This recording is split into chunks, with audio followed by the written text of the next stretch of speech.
में पहली महाकाव्य की कहाँ पर उसकी चर्चा मिलती है, ये थोड़ी विषय वहाँ आलोचना हुई है। उसके बाद हमारी जो रही है महाकाव्य के प्रयोजन, काव्य का जो प्रयोजन है, काव्य शास्त्र का जो प्रयोजन है साहित्य दर्पण के अनुसार, और बाकी आचार्यों के मत में क्या है, इस विषय पर हम सब पूरा किए हैं।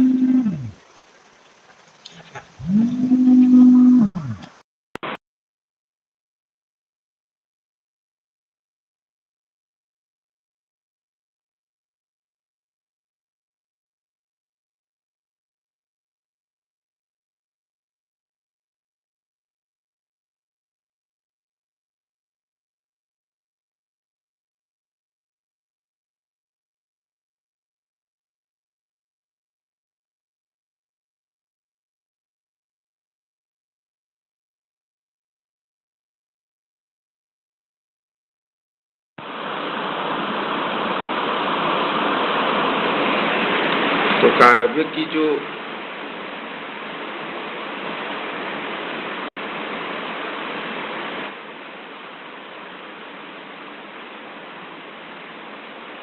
परिभाषा बताने से पहले प्रयोजन के विषय में आलोचना किया हुआ है।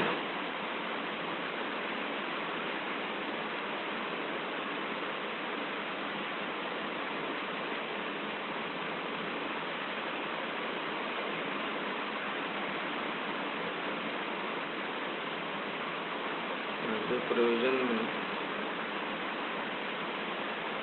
काव्यम यशसे अर्थकृते शिवेतरक्षते सद्य परनिवृत्ते कांता संयुक्तया उपदेशयुजे, ये काव्य प्रकाश का काव्य प्रयोजन है। और साहित्य दर्पण का जो लिखा हुआ काव्य प्रयोजन है वह चतुर्वर्ग फल प्राप्ति सुखादल्पधियामपि काव्यादेव यतस्तेन तत्स्वरूपम निरूप्यते, ऐसे कहा गया है।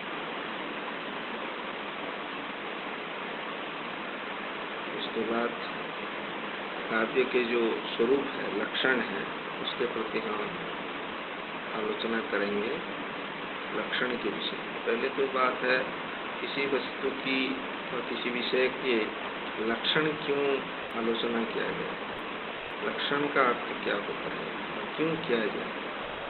तो पहली तो बात यह है कि जहाँ भी हम किसी वस्तु को देखते हैं या जानते हैं, वहाँ पर उसी वस्तु का नामकरण हो या प्रामाणिक रूप से यह वस्तु यह ही है। मेरा यह मोबाइल दिखाकर यह मोबाइल है, इसे कैसे मान लूँ कि ये मोबाइल है कि टैबलेट है या खिलौना है, यह एक प्रश्न है। तो इसमें क्या आधार है जिसको मान के हम चलें कि यह मोबाइल है। ठीक है,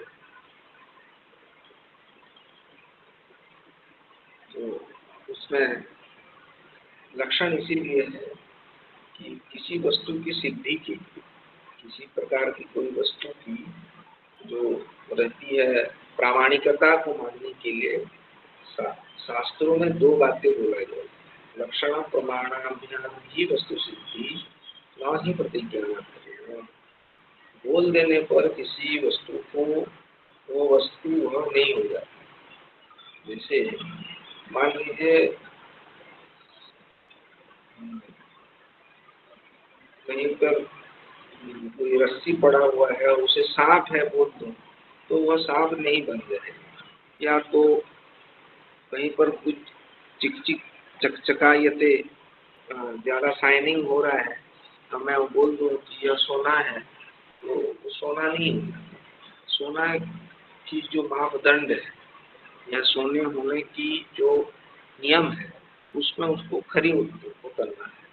सही हर एक परीक्षा में उस वस्तु को पास करना पड़ेगा, तब जाकर माना जाएगा कि यह सोना है। तो इसी प्रकार जब हम किसी वस्तु के विषय में आलोचना कर रहे हैं तो वह वस्तु कैसा होना चाहिए, क्या है वो, यह जानने के लिए, परिस्पष्ट करने के लिए हमें उसके लक्षण को भी जानना पड़ता है।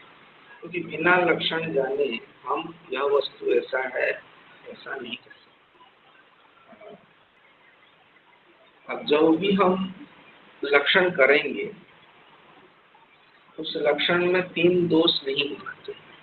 दोषत्रय वर्जितम लक्षणम एवं लक्षणम भवेत्। क्या है तो 3 दोष? तो वो एक है अतिव्याप्ति दोष, दूसरा है अव्याप्ति दोष, तीसरा है असंभव दोष। तो एक एक को पहले समझते हैं, उसके बाद आगे बढ़ेंगे। अतिव्याप्ति, जब हम किसी वस्तु का लक्षण बनाते हैं तो वह लक्षण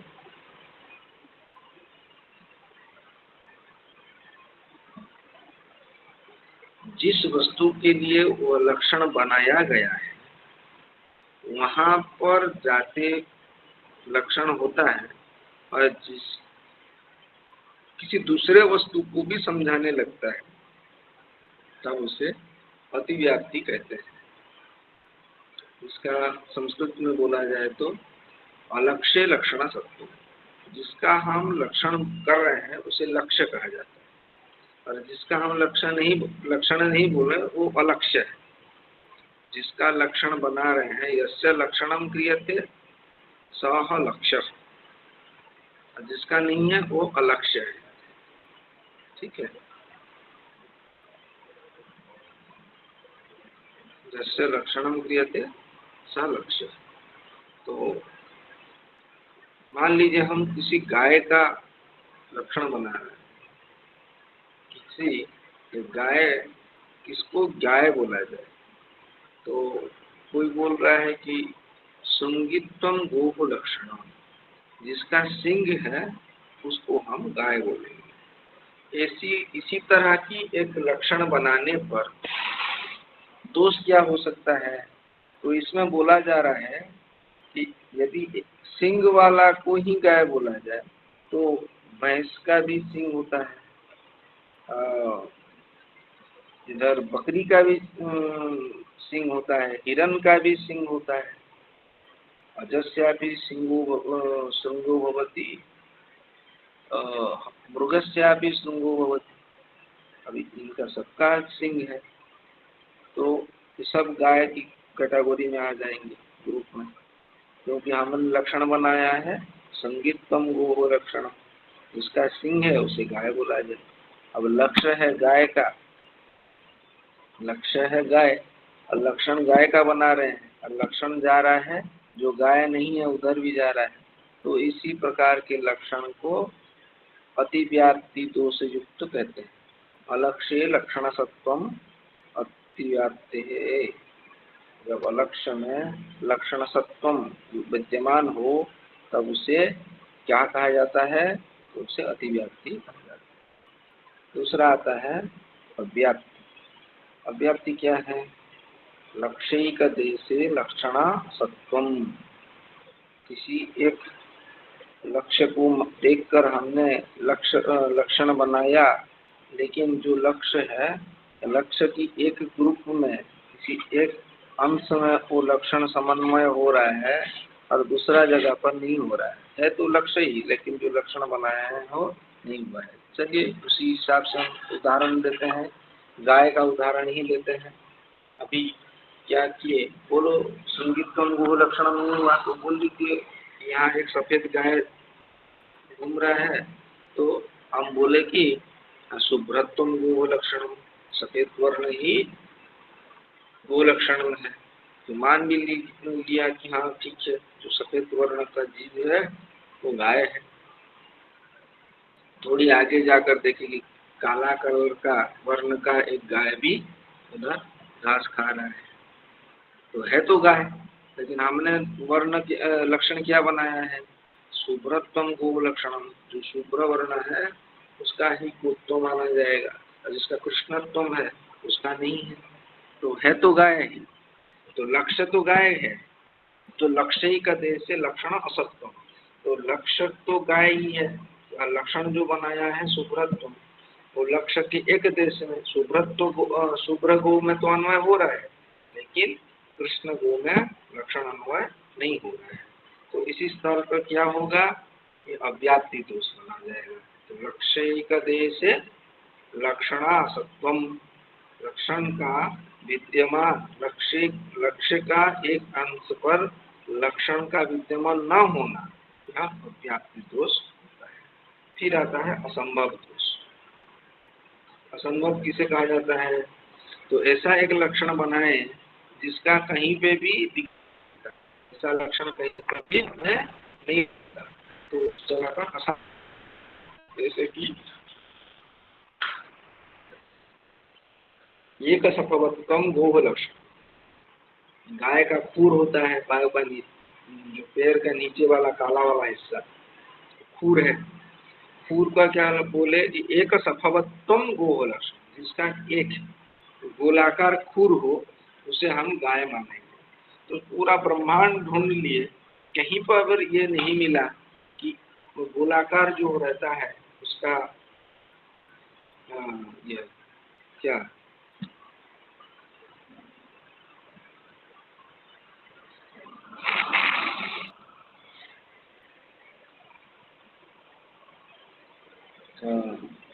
खूर, गोलाकार खूर सारा संसार में कहीं पे भी नहीं मिला।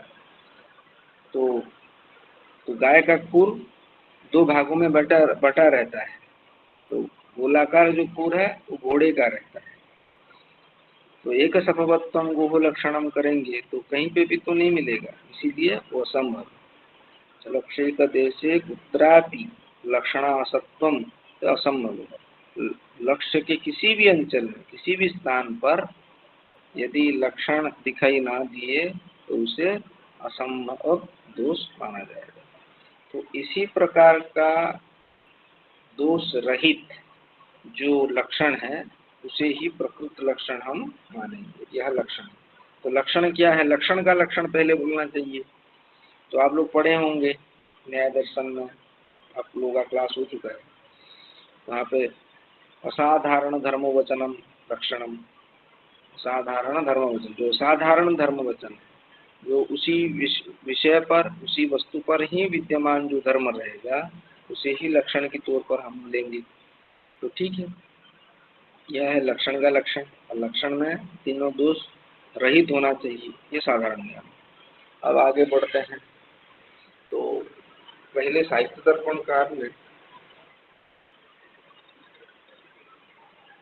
काव्य लक्षण जब बोल रहे हैं तो डायरेक्ट उनका जो लक्षण है वो नहीं बोल रहे, पहले उनके जो पूर्ववर्ती आचार्य रहे हैं उनका जो लक्षण है उस लक्षण में ऐसा कौन सा दोष है, उस दोष को निराकरण करके खंडन करके फिर अपने मत को, अपने जो लक्षण है उसी लक्षण को स्थापित करते हैं। तो उसमें है साहित्य दर्पण में काव्य लक्षण प्रस्तुत करने से पहले आचार्य विश्वनाथ आचार्य मम्मट के काव्य लक्षण का खंडन करते हैं। उसके पश्चात वक्रोक्त जीवितकार आचार्य कुंतक के काव्य लक्षण का खंडन करते हैं। फिर उसके उपरांत सरस्वती कंठाभरण के कर्ता आचार्य भोजराज के काव्य लक्षण का खंडन कर आचार्य बामन के काव्य लक्षण का खंडन करते हैं। इन सभी पूर्ववर्ती आचार्यों का जो काव्य लक्षण है उसमें दोष दिखाने के बाद ही वो अपना लक्षण प्रतिपादन कर रहे हैं, क्योंकि यदि उसमें दोष नहीं है तो दूसरा और लक्षण बनाना कोई उचित नहीं है।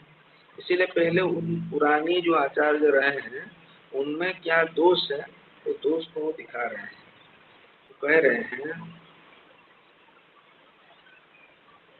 काव्य प्रकाश में जो है, काव्य प्रकाश में काव्य लक्षण क्या है? तददोषो शब्दार्थो सगुणो अनलंकृति पुनः हुआ। तो क्या है? तददोषो शब्दार्थो, शब्द अर्थ में दोष रहित रहना चाहिए, उसमें कोई दोष ना हो। यह काव्य प्रकाशकार का मत मम्मटाचार्य। और सगुणों, गुण होना चाहिए, माधुर्यादि, माधुर्य ओज प्रसाद गुण, 3 गुण होना चाहिए, किसी एक गुण का भी होने से होगा। तो तददोषो शब्दार्थो सगुणों अनलंकृति, अलंकार युक्त हो, कहीं पर न भी हो तो भी चलेगा, लेकिन चमत्कारिता तो रहनी।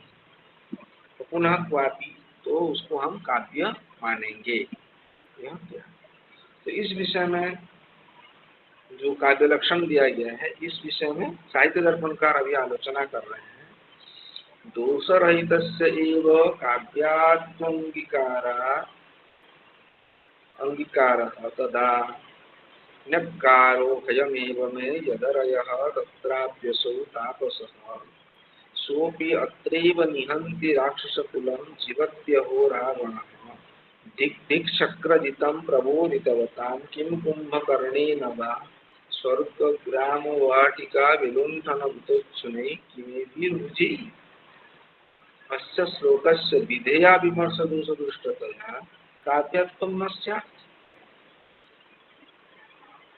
काव्य प्रकाश में जब काव्य तददोषो शब्दार्थो सगुणो अलंकृति पुनः क्वापि लक्षण करके वहाँ पे इस कविता को वहाँ पर काव्य के अंतर्गत उदाहरण के तौर पर वहाँ प्रस्तुत किया गया है काव्य प्रकाश में, और उसी श्लोक में दोष है बोलकर यह लक्षण नहीं हो सकता, यह काव्य नहीं है बोलकर अभी साहित्य दर्पणकार उसका खंडन कर रहे हैं। काव्य का स्वरूप है, इस विषय में आचार्य नम्मट कहते हैं, दोष से रहित, गुण से युक्त, साधारण अलंकार सहित परंतु कहीं कहीं अलंकार रहित शब्द और अर्थ दोनों काव्य कहलाते हैं। यह दोष से रहित जो काव्य है वो क्या है? सर्वप्रथम तो मुझ जैसे रावण को भी शत्रु होने लगे, यह मेरा अपमान है। नक्कारो में यदरयः तत्रापि तापस, वो भी किस तरह का? एक तापस, तपस्वी वेश में रहते थे ना, संसार जैसे सन्यासी रहते हैं, राम वनवास के काल में वैसे ही रूप में रहते थे, इसीलिए वो तापस बोल रहा है रामचंद्र को। सर्वप्रथम तो मुझ जैसे रावण को भी शत्रु होने लगे, यही मेरा अपमान है। और शत्रु भी वह तपस्वी राम, वह राम भी मेरे लंका में आकर मेरे राक्षस परिवार को मार रहा है। अहो फिर भी मैं रावण जी रहा हूँ। धिक्कार है इंद्र विजयी मेघनाथ को, इंद्र से उठा कुंभकर्ण भी किस काम का, और मेरी ये भुजाएं भी व्यर्थ जिन्होंने स्वर्ग कहे जाने वाले छोटे से गांव को लूट लिया था, अब तो सब व्यर्थ हो गया। किमेवीर भुजई, उनकी हाथ को वो धिक्कार कर रहे हैं। तो यहाँ पर क्या हो रहा है? विधेय विमर्श दोष बन रहा है। कैसे? यह पद्य विधेया विमर्श नामक दोष से दूषित होने के कारण काव्य नहीं हो सकता है। और भी इस श्लोक को तो ध्वनि काव्य अर्थात उत्तम काव्य के उदाहरण के रूप में स्वीकार किया गया है, अतः यहाँ अव्याप्ति लक्षण दोष है। वस्तुतः लक्षण वह होता है जो अतिव्याप्ति, अव्याप्ति और असंभव इन तीन दोषों से सर्वथा विमुक्त हो। अभी बोला हूँ, यहाँ तो अव्याप्ति दोष है, अतः यह काव्य का उदाहरण हो ही नहीं सकता। यहाँ विधेय विमर्श दोष है। प्रत्येक वाक्य में उद्देश्य और विधेय ये दो पदार्थ विद्यमान रहते हैं।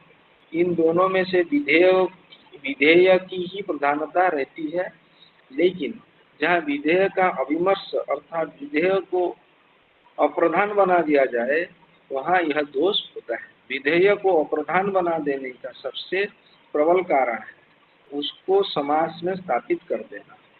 जिसको आप प्रधान मानना चाहते हैं, इम्पोर्टेंस देना, उसको अलग रखना है, लेकिन आप उसको अन्यों शब्दों के बीचों बीच समासांत करके गुण बना दिया है, तो वहाँ पर विधेय विमर्श दोष रहेगा। विधेया विमर्श, विधेय अभिमर्श अप्रधान, अभिमर्श अप्रधान दोष रहेगा। समास में स्थापित करते ही विधेय अभिमर्श अर्थात अप्रधान बन जाता है। समास वस्तुतः अर्थों की परिसर संबंध पर आश्रित है, न कि वक्ता की इच्छा पर। इस पद्य में वृथा यह पद समास में स्थापित होने के कारण अप्रधान हो गया है, जबकि यह प्रधान होना चाहिए, क्योंकि यह विधेय है, परंतु यह तो विधेय के बदले उद्देश्य जैसा प्रतीत हो रहा है। जैसे वृथोच्छुनेयी, वृथा और उच्छुनेयी यह समास हो गया है। किमेवैर्भुजैः इसके स्थान पर एभिर्भुजैः वृथा उच्छुने ही किम।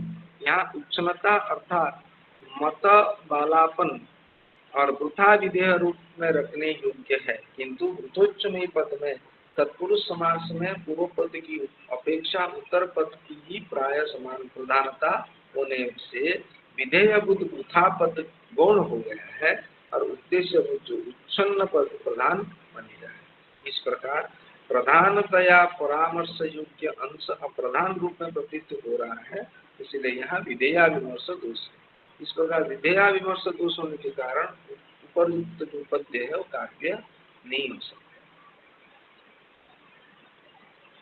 फिर बोल रहे हैं श्रुति दृष्टादयो दोषा अनित्या ये च दर्शिताः ध्वन्यात्मयज्ञेन श्रृंगारे ते हेया इति उदाहरणता।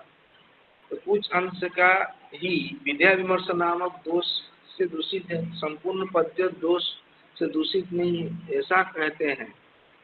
तो अभी जो ममताचार्य के कविता पर जो दोष दिखाए हैं वो पूरा कविता पर अभिव्यापक रूप में तो है नहीं, किसी एक पद पर ही विधेया विमर्श दोष लग रहा है, तो आप पूरा संपूर्ण पद्य को क्यों मना कर रहे हैं, पद्य काव्य कोटि में नहीं आएगा बोलकर। तो वहाँ पर बोल रहे हैं कि कुछ अंश, तो उसका उत्तर दे रहे हैं कुछ अंश की विधेया विमर्श नामक दोष से दूषित है, संपूर्ण पद्य दोष से दूषित नहीं है। यदि ऐसा कहते हैं तो इसका यह समाधान है कि जिस अंश में दोष है वह काव्य नहीं है, अर्थात अकाव्यत्व का प्रयोजक है, अथवा वह काव्यत्व से युक्त नहीं है, और जहाँ दोष नहीं है अर्थात निर्दोष है वह ध्वनि काव्य अर्थात उत्तम काव्य का प्रयोजक है, अर्थात जहाँ दोष नहीं है वहाँ उत्तम काव्य माना जा सकता है। इस प्रकार दो अंशों में खिंचता हुआ यह पद्य न काव्य होगा न ही अकाव्य होगा, दोनों में से कुछ भी नहीं होगा। श्रुति दृष्ट आदि काव्यों के दोष काव्य के किसी एक अंश को दूषित नहीं करते, वरन वो तो संपूर्ण काव्यों को ही दूषित करते हैं।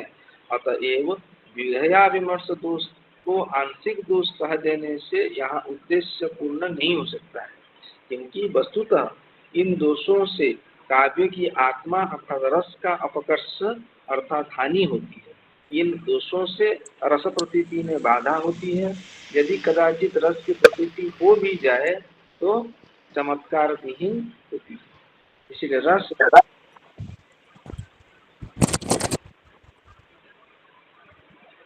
विधेया विमर्श दोष है। आप जिस पद विधेय अभिमर्श, अभिमर्श शब्द का अर्थ है अप्रधान, विधेय का अर्थ है जिसको आप इम्पोर्टेंट देना चाहते हैं, प्रमुखता देना चाहते हैं। प्रमुखता देने वाले जो शब्द है उसको आप उठो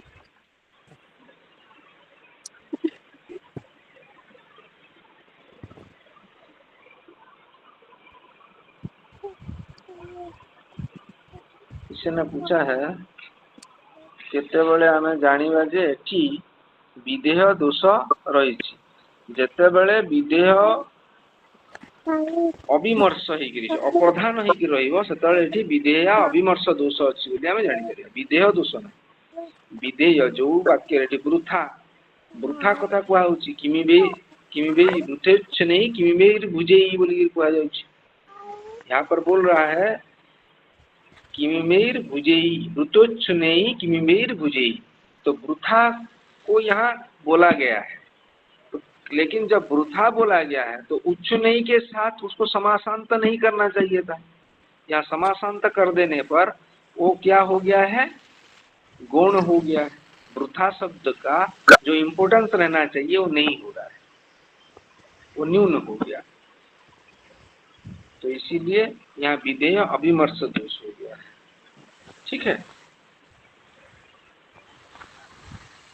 यदि इन दोषों से काव्य के आत्मभूत रस का कोई विधान नहीं हो पाता तब इन्हें दोष भी नहीं माना गया है। तो फिर भी बोल रहे हैं कि काव्य के पूरे अंश में तो काव्य विधेया विमर्श दोष नहीं है, उस अंश को छोड़कर बाकी अंश की काव्य तो संज्ञा दिया जाए और एक को किसी अंश को छोड़ दिया जाए, ऐसे कैसे हो सकता है। फिर यहाँ साहित्य दर्पणकार बोल रहे हैं ऐसा तो नहीं हो सकता, क्योंकि ऐसा मानेंगे तो हानि तो रस का ही हो रहा है।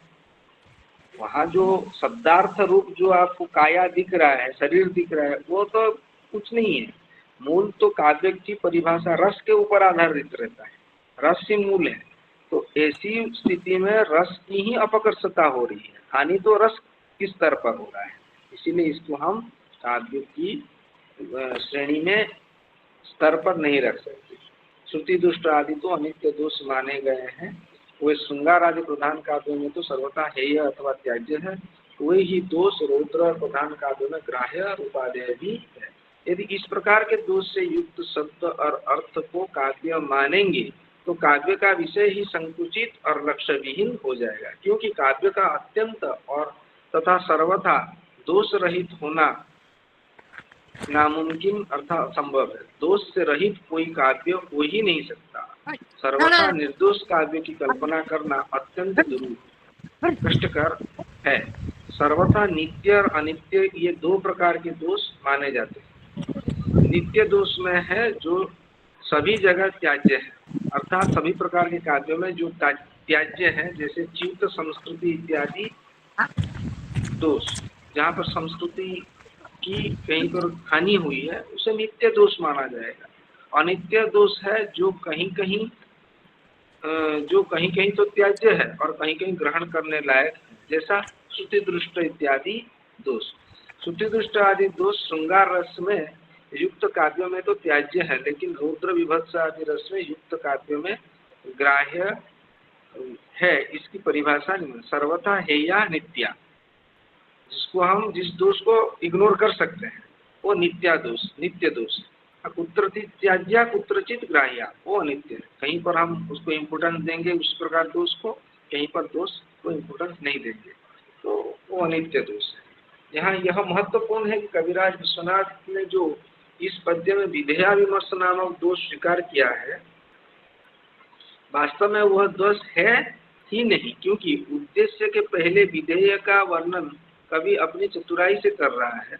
रावण की विश्वता का वर्णन वीर रस और ओज गुण से समन्वित होने के कारण विधेय का वर्णन उद्देश्य से पूर्व करना कवि चातुरी का प्रबलतम परिचय है। यहाँ क्रोधांध रावण की उक्ति है। क्रोध में तो व्यक्ति असंस्कृत भी बोलता है, अतः उसके उग्र स्वभाव को द्योतित करने के लिए उद्देश्य विधेय का पूर्वापूर्व विचारणीय नहीं। यह जो विचार है, पुनः वृथा पद को विधेय कहने की क्या आवश्यकता है, क्योंकि वृथा पद तो उच्छन्नता का एक सार्थक विशेषण है।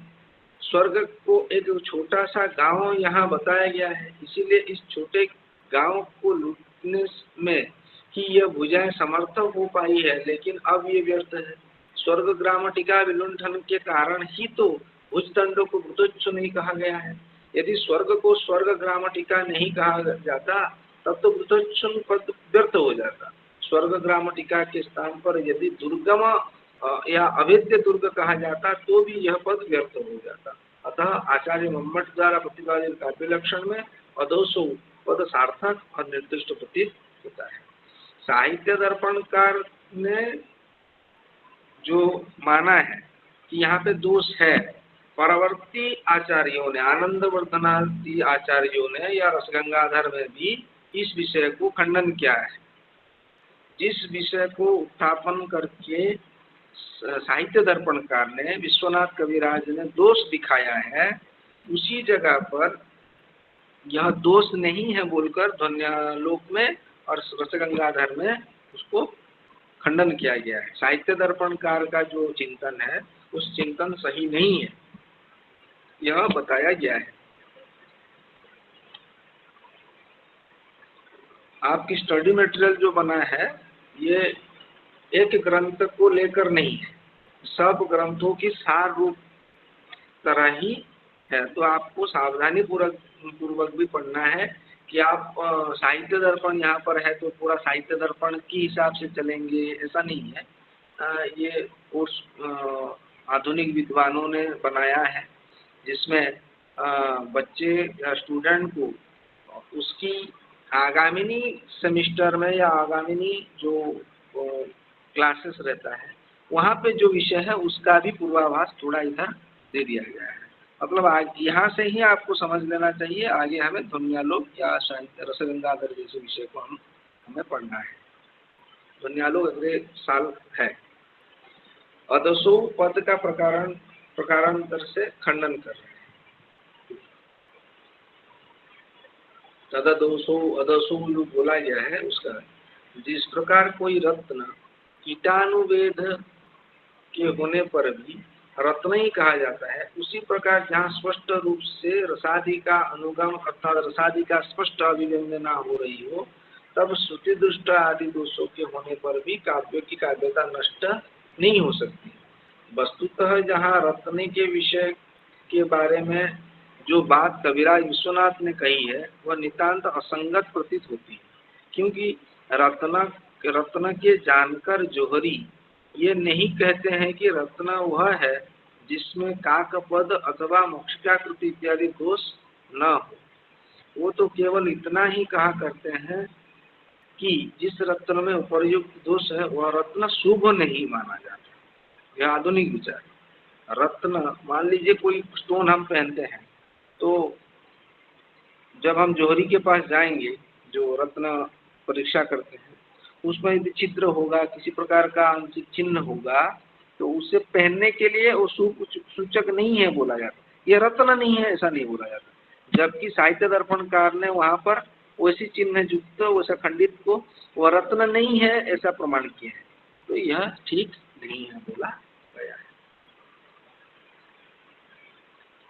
अतः यह कहना चाहिए कि काव्य वह शब्दार्थ युगल है जो रसात्मक हो।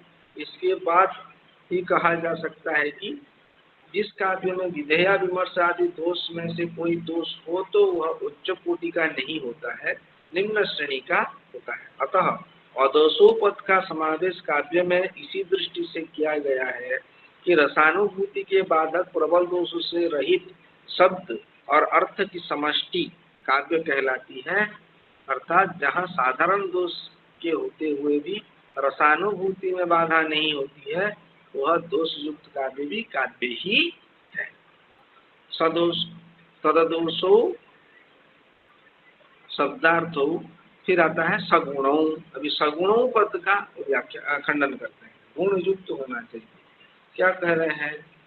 मम्मट के काव्य लक्षण में जो सगुणों यह पद है, पद जो है वह विशेषण भी ठीक नहीं है, क्योंकि गुण शब्द और अर्थ के धर्म नहीं है, गुण तो रस के धर्म है।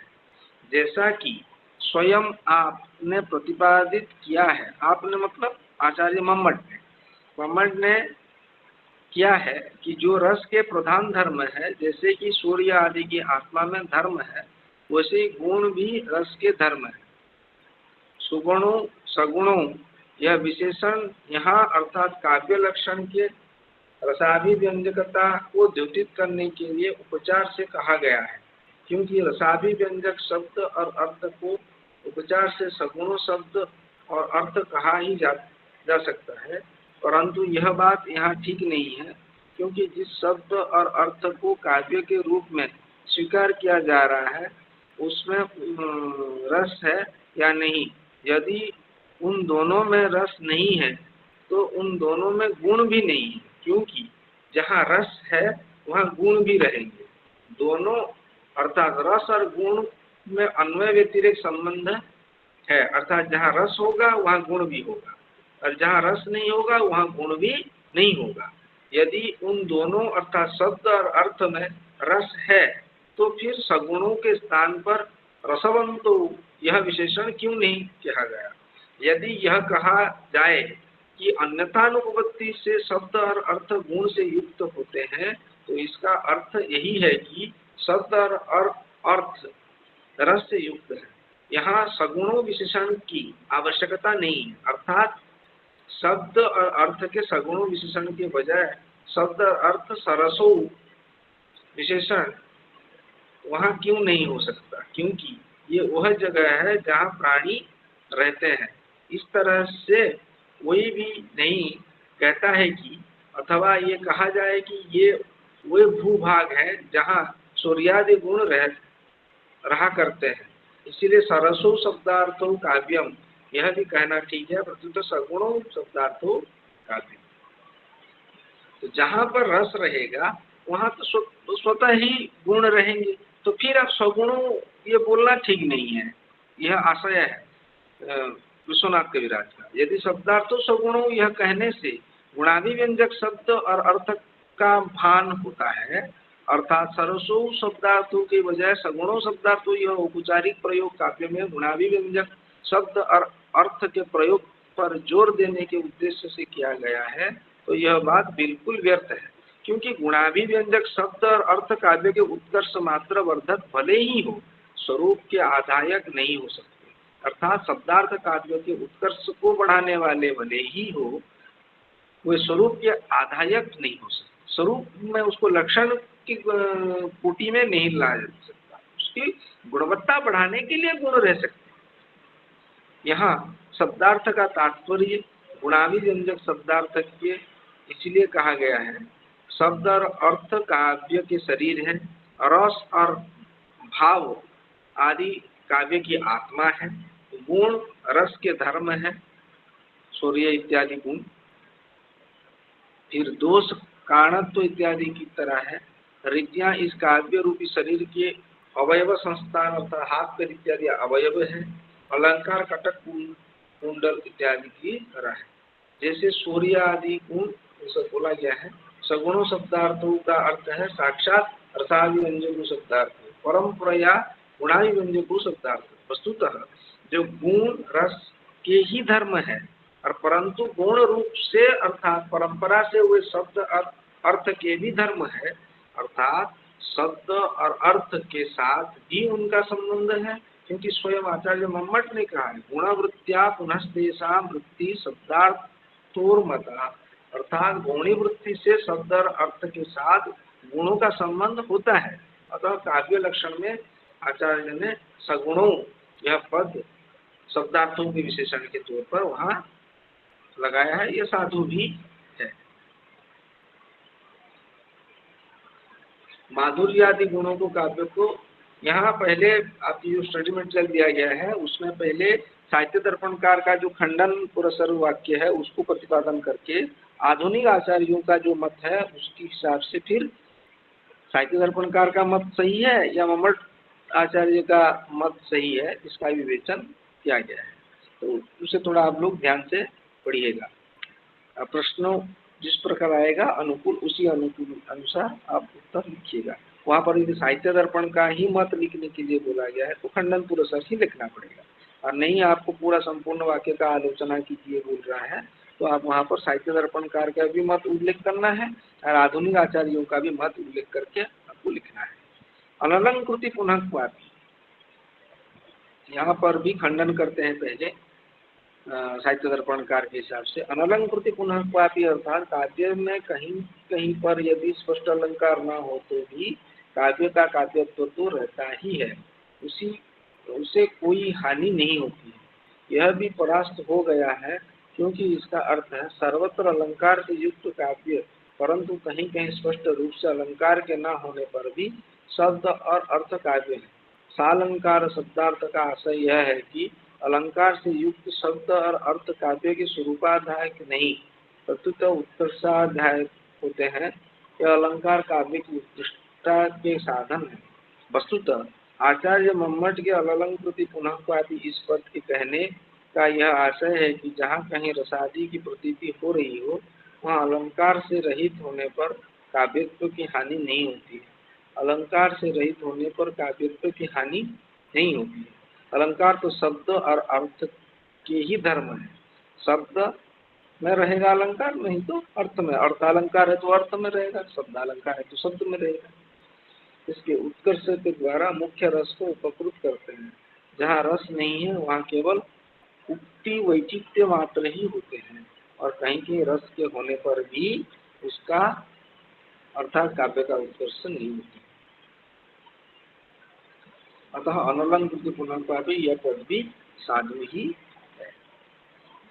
फिर कुंतक के वक्रोक्ति काव्य जीवितम जो कुंतक ने बोले हैं उसका मत भी खंडन करते हैं। वस्तु यहाँ पर भी कविराज विश्वनाथ ने व्यर्थ में ही उलझ गए। सर बुझिएलानी आउट थोड़े ये जो है वहाँ खंडन तो किया है, चिन्मय जी, आप कुछ चिन्मयी कुछ बोलना चाहती हैं? सर बुझेलानी एटा अलंकृत पुनः सुनाई क्वापी नहीं दे जो रही है आपकी आवाज।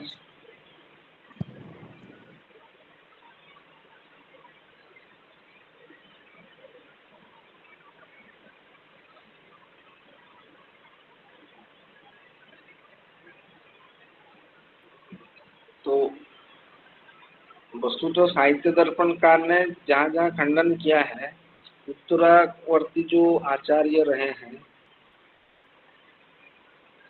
ने किस विषय को और एक बार बोले? कौन सा विषय आपको समझ में नहीं आया वो बोलिए।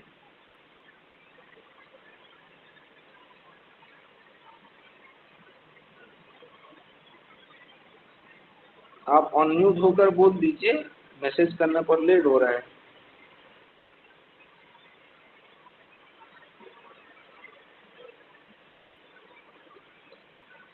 साहित्य दर्पणकार ने अनलंकृति पुनः क्वापी को खंडन कर रहे हैं, बोल रहे हैं कि इसका कोई जरूरत नहीं है। अनलंकृति पुनः क्वापी, कहीं पर रहे अलंकार और कहीं पर ना रहे, ऐसा कैसे हो सकता है? यह तो अलंकार हमेशा ही रहेगा, या तो शब्द में रहेगा या तो अर्थ में रहेगा, तब जाकर काव्य की जो उत्कृष्टता है वो बढ़ेगी। तो आप यह जो बोल रहे हैं कि अनलंकृति पुनः क्वापी, यह ठीक नहीं बोल रहे हैं, इस ऐसा कह के खंडन कर रहे हैं। तब उत्तरवर्ती जो आचार्य है वो बोल रहे हैं कि ऐसा नहीं है, आप ठीक से मठाचार्य के वाक्य को आपसे मैं ठीक नहीं समझे हैं, क्योंकि अनलंकृति पुनः क्वापी कहने का यह तात्पर्य है जहाँ कर अलंकार विशेष की स्फुट अलंकार ना रहे, गौण की तरह अलंकार रहे, छुप कर रहे अलंकार, वहाँ पर उक्ति वैचित्र मात्र ही समझा जाएगा। लेकिन वाक्य तो सही है, अनलंकृति पुनः क्वापी इसीलिए कहा गया है। इसलिए यहाँ पे जो आप खंडन कर रहे हैं वो ठीक नहीं है, ऐसा बोल रहे हैं। फिर आता है वक्रोक्ति कार का जो मत है, उसको भी वो खंडन कर रहे हैं कि वक्रोक्ति कभी भी काव्य का लक्षण नहीं हो सकता। अलंकार से युक्त शब्द अर्थ काव्य नहीं हो गया। अभी वक्रोक्ति जी कुंतक का बोल रहे हैं, वक्रोक्ति काव्य का जीवन है, यह कथन भी स्वयं ही असिद्ध हो गया। अलंकार काव्य की आत्मा हो नहीं सकता। वस्तुतः यहाँ पर भी कविराज विश्वनाथ व्यर्थ में ही उलझ गए हैं, क्योंकि यह सत्य है कि वक्रोक्ति अर्थात उक्ति वैचित्र्य अथवा एक विशेष प्रकार का कथन काव्य की आत्मा अर्थात जीवन नहीं हो सकता, परंतु वक्रोक्ति जीवितकार की वक्रोक्ति एक अलंकार ही है। हाँ, वक्रोक्ति जीवितकार ने जो बोला है, वक्रोक्ति एक अलंकार भी है, और वक्रोक्ति का अर्थ उक्ति वैचित्र्य ऐसा भी अर्थ है। और काव्य लक्षण में जो वक्रोक्ति काव्य जीवितम कहा गया है, वो वक्रोक्ति अलंकार स्वरूप है। इसीलिए आप यह आप कैसे कह सकते हैं? उन्होंने तो इस काव्य की एक कला अथवा काव्य कहने की एक शैली अथवा वैद्यक ध्वनिति या उक्ति वैचित्र कहा है। अलंकार भी वक्रोक्ति का एक प्रकार है, क्योंकि अलंकार भी उक्ति वैचित्र ही है, वक्रोक्ति अलंकार नहीं है। अस्फुट अलंकार का उदाहरण दे रहे हैं, स्फुट अलंकार का दो उदाहरण दे रहे हैं, जहाँ पर अलंकार पूरी तरह स्पष्ट है। उदाहरण क्या दे रहे हैं? यह कौमार हरः स एव वरः ता एव चैत्रक्षपा तेजोन्मीलितमालति स्वरूपः पौढा कादम्बानिला सा चैवास्मि तथापि सुरत व्यापारलीलाविधौ रेवारोध शिवेदसी तरुतले चेतः समुत्कंठते। कोई एक नायिका है, किसी नदी के किनारे बैठा है और अपनी नायक उससे दूर है, तो उसकी बातें कभी वहाँ बैठा करते थे और वहाँ पर कुछ नायक नायिका का मिलन भी हुआ है। लेकिन आज के समय में नायिका अकेली बैठी हुई है और नायक दूर है, तो पूर्व अनुभव जो रहा है नायिका की वह याद आ रही है, और उसी क्रम में यह बोला, यह कौमार हरः स एव वरः स एव हि वरः ता एव चैत्रक्षपा तेजोन्मिलितमालती सुरभय प्रौढ़ा कदम्बानिला साव चैवास्मि तथापि सूरत व्यापार लीला विभु रेवा रोदसी वेदसी तरुतले चेत समुत्कंठते। तो अपने नायक को याद करते हुए मिलन के उत्कृष्ट उसकी आकांक्षा रह रही है, लेकिन नायक वहां पर है नहीं।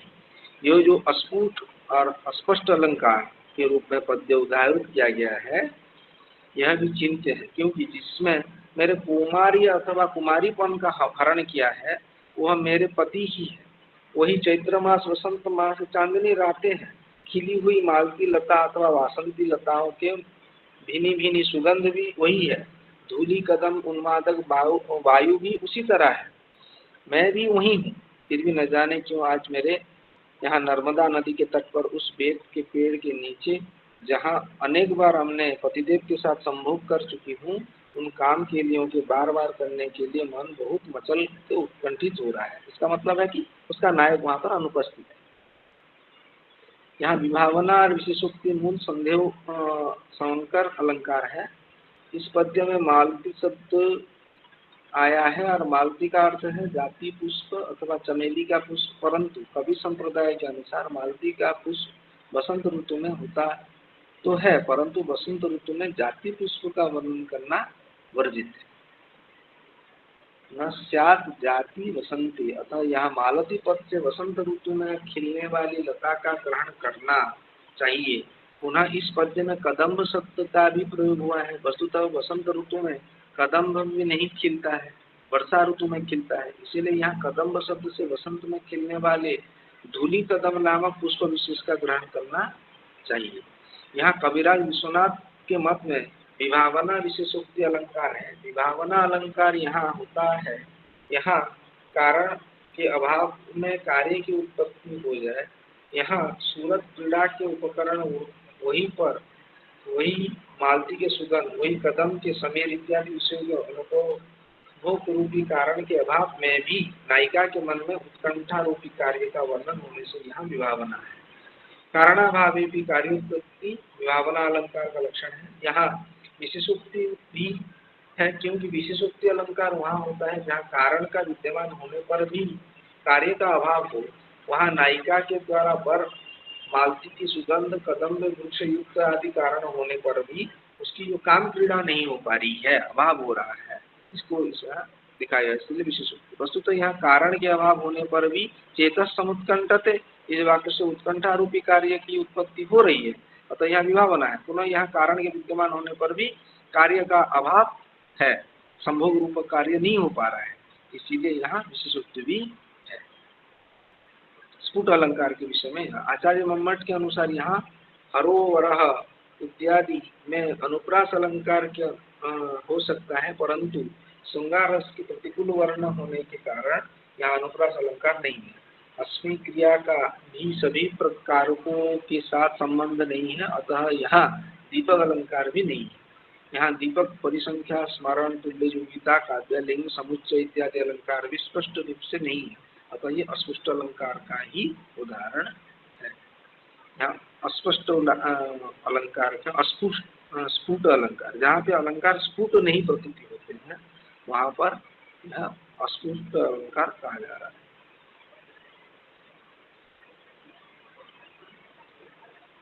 फिर भोजदेव का जो है सरस्वती कंठाभरण, उसका जो लक्षण है उसका भी खंडन उसी हिसाब से करते हैं। अदोषम गुणवत् काव्यम अलंकारी अलंकृतम रसान्वितम कवि कुर्वन् कीर्तिम प्रीतिम च विन्दति बोला गया है। तो वहाँ पर है, यहाँ पर भी अदोषो इस पद पर तथा गुणवत् रसान्वितम इन दोनों पद पर भी आपत्ति करते हुए आचार्य विश्वनाथ ने इसका खंडन किया है, क्योंकि गुणवत् तथा रसान्वितम इन दोनों को एक साथ कहने की आवश्यकता नहीं थी। गुणवत् तात्पर्य से रस से युक्त भी है ही, क्योंकि रस के धर्म गुण है। पुनः अदोषम पर तो उनकी आपत्ति पहले से नहीं, अदोषम बोलना यहाँ तो पहले से अदोषो शब्द में बोल चुके हैं, बोल रहे हैं। फिर है आनंद वर्धनाचार्य के जो खंडन है उसको भी खंडन कर रहे हैं। काव्यस्य आत्मा ध्वनिति यस्समाम्ना तस्याभावं जगदुरपरे भक्तमाहुस्तमन्ये। जैसे है ध्वन्यालोक। जो ध्वनिकार आनंद आचार्य आनंदवर्ध ने अपने ग्रंथ में ध्वन्यालोक में कहा है, काव्य की आत्मा ध्वनि है। इस ध्वनि में कौन सी ध्वनि काव्य की आत्मा है? वस्तु, अलंकार तथा रस। इन तीन प्रकार की ध्वनियों में कौन सी ध्वनि काव्य की आत्मा है? यदि तीनों में से रसादी ध्वनि ही काव्य की आत्मा है, पहली अर्थात वस्तु ध्वनि तो काव्य की आत्मा नहीं है, क्योंकि प्रहेलिका अर्थात व्यंग्यार्थ विशिष्ट नीरस काव्य में भी उसमें आ जाएंगे, क्योंकि ये प्रहेलिका इत्यादि भी वस्तु रूप ही होते हैं। प्रहेलिका इत्यादि में देवदत्त ग्रामम याति अर्थात देवदत्त गांव जाता है, यह भी ध्वनि विशेष होने के कारण काव्य बन जाएगा।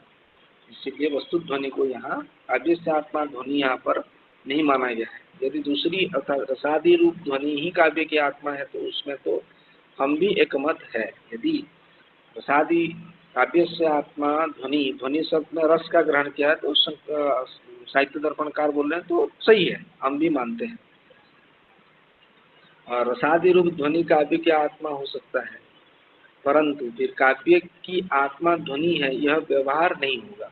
फिर तो यह व्यवहार होना चाहिए कि रसादी ध्वनि काव्य की आत्मा है। रसादी ध्वनि, रस इत्यादि ध्वनि ही काव्य का आत्मा है।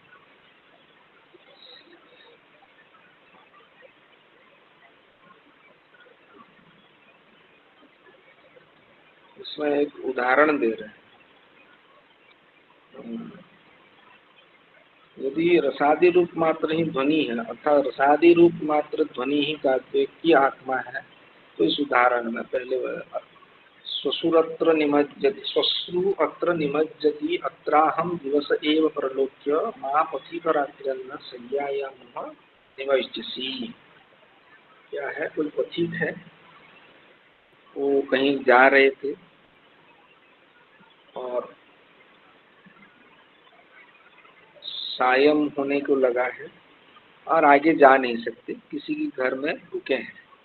और जहाँ रुके हैं वहाँ जो पुरुष रहते हैं वो वाणिज्य काम करते हैं, जिसके लिए वो बाहर गए हैं। घर में दो लेडी ही रह रहे हैं, उसमें एक नायिका है और नायिका की सासू है। अभी जो नायिका है उसके वो बोल रही है कि श्वश्रु अत्र निमज्जति, कि वो पथिक आप देखिए, श्वश्रु अत्र निमज्जति, यहाँ पर सास सोती है, अत्र अहम, यहाँ पर मैं सोती हूँ, दिवस एव प्रलोकय, दिन होते हुए ही आप देख लीजिए कि मैं यहाँ सोता हूँ और मेरी सासू माँ इधर सोती है। माँ पथिक रात्र्यन्य, हे पथिक, फिर रात्रि अंध्य, रात में आपको कम दिखाई देता है, रात में आप देख नहीं पाते हैं, तो दिवस दिन काल में ही आप देख लीजिए कि मैं यहाँ सोती हूँ और मेरी सासू माँ यहाँ। शय्यायाम मम निमज्जसि, को रहे भूल में आप यहाँ पर मेरे सज्जा में गिर मत जाना, पड़ जाएंगे, गिर जाएंगे। तो मेरी सास यहाँ सोती है और मैं यहाँ सोती हूँ, यह सब दिन में ही अच्छी तरह से देख लेना। अरे रात्रि के अंधे पथिक, कहाँ ऐसा मत कर देना कि तुम बिना देखे भले ही मेरी खाट पर लेटने लग जाओ, कि आप बिना देखे ही आप मेरे खट में लेट जाओ, यह बोला गया। इसका अर्थ क्या है? नायिका यह बोलना चाहती है कि मेरे पति आज नहीं है, सासू माँ यहाँ नहीं सोती है, इधर सोती है, आप अभी से देख लीजिए और रात को आप मेरे बिस्तर पर आ जाइए, यह बोलना चाहती है। तो सासू की उपस्थिति में वो बोलेगी तो किस प्रकार बोलेगी? ये व्यंजना के तौर पर बोल रही है। तो इसी उदाहरण को क्यों काव्य माना जाए? क्योंकि इसमें तो वस्तु मात्र का ही व्यंग्य दिखाई दे रहा है, अर्थात यह प्रतीति हो रहा है कि नायिका इस प्रकार अपने वचनों से पर पुरुष अर्थात आगंतुक पुरुष को अपनी खाट पर ही अपने साथ सोने का संकेत कर रही है। यहाँ यही वस्तु मात्र रूप व्यंग्य प्रकट हो रहा है, परंतु ऐसा नहीं है। वस्तु मात्र के व्यंग्य होने को यहाँ काव्यत्व की प्रतीति हो रही है, अपितु यहाँ रसाभाव के कारण ध्वनि अर्थात काव्यत्व की प्राप्ति हो रही है, क्योंकि यहाँ पथिक पर पुरुष के साथ किसी नायिका के रतिभाव का प्रकाशन, श्रृंगार रस का आभास नहीं हो। तो क्या है? वस्तुतः काव्य उसी को कहते हैं जो रस से युक्त हो। रसादि रूप अर्थ को अभिव्यंजक होने के कारण ही शब्दार्थ काव्य होने लगे, तब तो वह वाक्य भी देवदत्त गांव जा रहा है ऐसा उसको भी काव्य माना जाएगा, काव्य हो जाएगा। क्योंकि जहाँ यहाँ भी वस्तु रूप व्यंग्यार्थ है, देवदत्त के पीछे पीछे सका नौकर भी जा रहा है, परंतु देवदत्त गांव जा रहा है, यह वाक्य काव्य नहीं हो सकता, क्योंकि काव्य रस से युक्त कहलाता है। वस्तु ध्वनि को देखकर हम उसे काव्य मान्यता नहीं दे सकते, यही बोलना चाहते हैं। फिर वह प्राचीन काव्य शास्त्रों का यह कहना है कि काव्य का ही यही प्रयोजन है कि रस के आस्वादन के सुखपूर्वक सेवन से वेद शास्त्र से जो विमुख है, अर्थात जो वेद आदि शास्त्रों को नहीं पढ़ सकते हैं, सुकुमार मति से युक्त है, राजकुमार आदि के राम आदि की तरह आचरण करना चाहते हैं, रावण आदि की तरह नहीं करना चाहते हैं, उनको सिखाने के लिए रस को माध्यम करके रसान्वित वाक्य के आधार पर उन्हें ये ज्ञान दिया जाता है। उक्ति वैचित्र चाहे कितना भी हो, रस ही काव्य का प्राण है। आप बोलने की शैली जितना भी आप चमत्कार रूप कर ले, लेकिन रस युक्त न होने पर वहाँ पर विशेषता नहीं आएगी। तो रस ही सब कुछ है, यह बोलना चाहिए।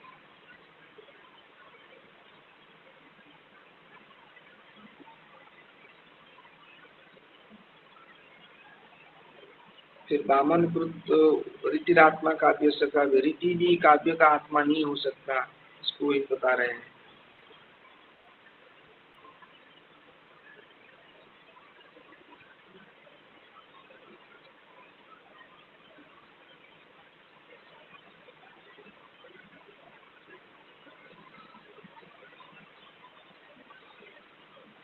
और आनंदवर्धनाचार्य के एक वाक्य है, उसको फिर खंडन कर रहे हैं। अर्थ सहृदय श्लाघ्य काव्यात्मायो व्यवस्थित वाच्य प्रतीयमानाख्यो तस्य भेदो घोषितो।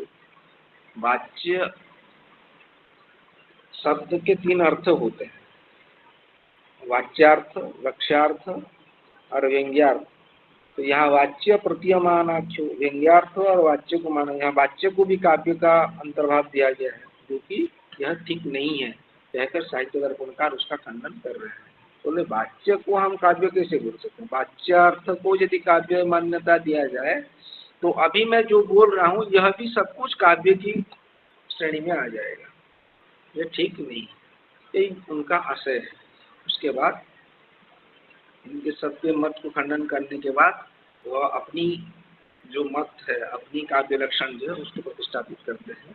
तत्किं पुनः काव्यमिति उच्यते, वाक्यम रसात्मकम काव्यम। जो वाक्य है और उसमें यदि रस है, रसात्मकम है, तो उसे काव्य कहा जाएगा।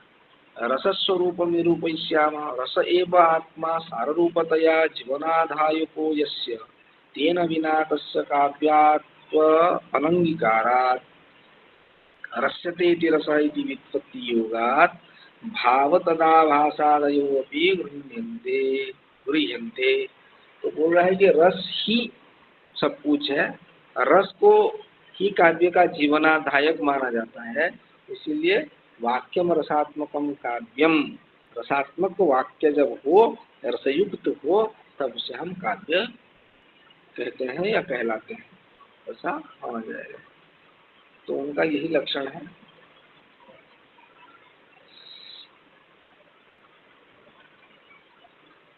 उसका रस के उदाहरण में उदाहरण दे रहे हैं, संभोग श्रृंगार का उदाहरण देने हैं। जैसे कि शून्यम वासगृहं विलोक्य शयनात् उत्थाय किंचित शनैः निद्रा व्याज समोपागतस्य शुचिरं निर्वर्ण प्रत्युर्मुखं विस्त्रद्धं परिचुम्य जातपुलकामालोक्य गण्डस्थलिं लज्जा नम्रमुखी प्रियेण हसता बालाचिरं चुम्बिता। शून्यम वासगृहं विलोक्य, घर में पति पत्नी दोनों रह रहे हैं, पति आंख मूंद के सो रहे हैं, पत्नी सोच रही है कि नायिका सोच रही है कि नायक सो गए हैं, लेकिन नायक पूरी तरह सोए नहीं है, ऐसे ही आंख मूंद कर सोए हैं। इन नायिका की दृष्टि में नायक पूरी गहरी नींद में है, तो घर में और कोई नहीं है।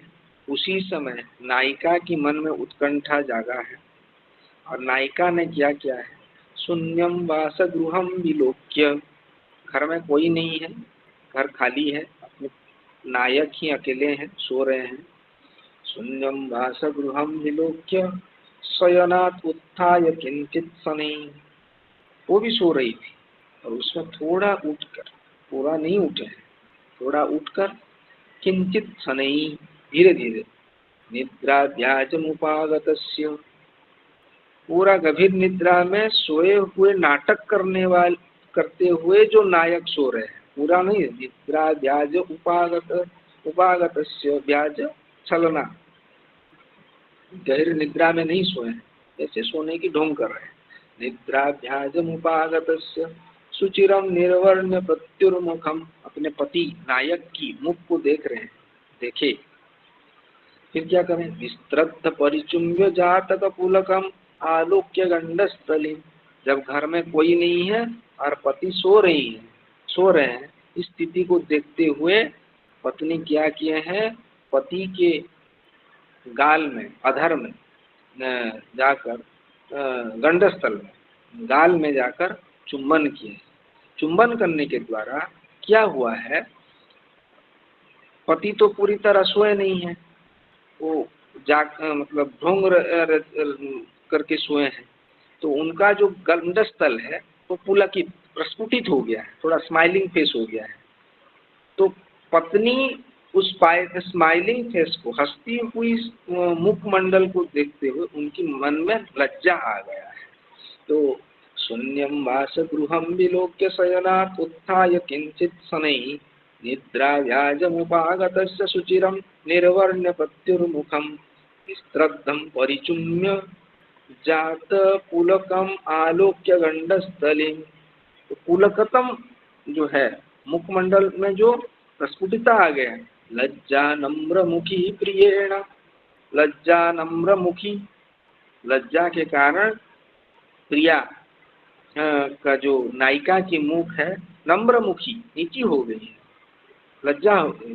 प्रियेण हसता, फिर उसके बाद क्या किया है, जो उसकी नायक है वो क्या करे, हंसते हुए, प्रियेण हसता बाला चिरम चुंबिता, नायिका ने एक बार ही चुंबन किया है नायक को, लेकिन नायक सो गया है यह सोचकर एक बार चुंबन करने के फल क्या हो रहा है, नायक उठकर उसे बार बार चुंबन करने लगा है। तो यह बात है, लज्जा नम्र मुखी प्रियेण हसता बाला चिरम चुंबिता, बार बार चुंबन कर रहे हैं उसका पति या नायक नायिका को। यह संभोग श्रृंगार का रस का उदाहरण यहाँ दे रहे हैं।